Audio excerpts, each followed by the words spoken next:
Un homme arrive dans une entreprise d'assassins. Il paie une somme d'argent pour qu'on le tue, en exigeant que le travail soit propre et qu'il ne reste aucune trace. La chef est un peu confuse, mais elle accepte quand même la mission. Elle consulte la liste des assassins de la société et choisit le plus puissant, Dashi.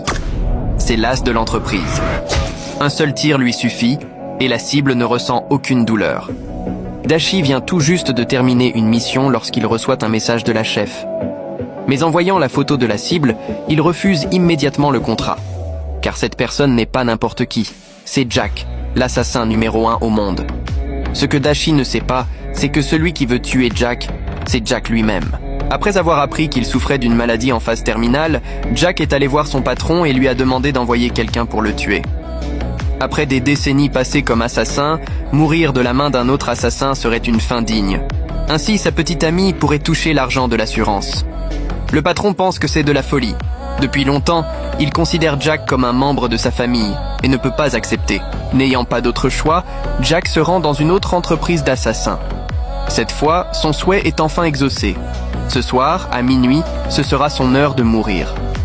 Avant cela, Jack va voir sa petite amie, Sophia. Sophia est très heureuse. Elle croit qu'il s'agit d'un rendez-vous romantique. Mais Jack lui propose de rompre.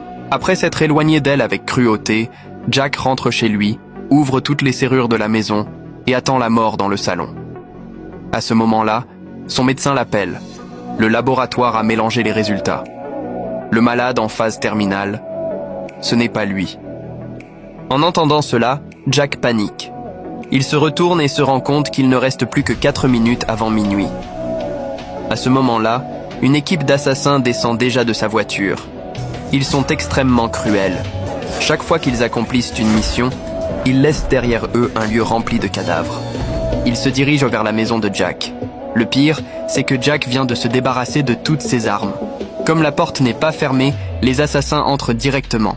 Sur ordre du chef, ils commencent tous à chercher Jack.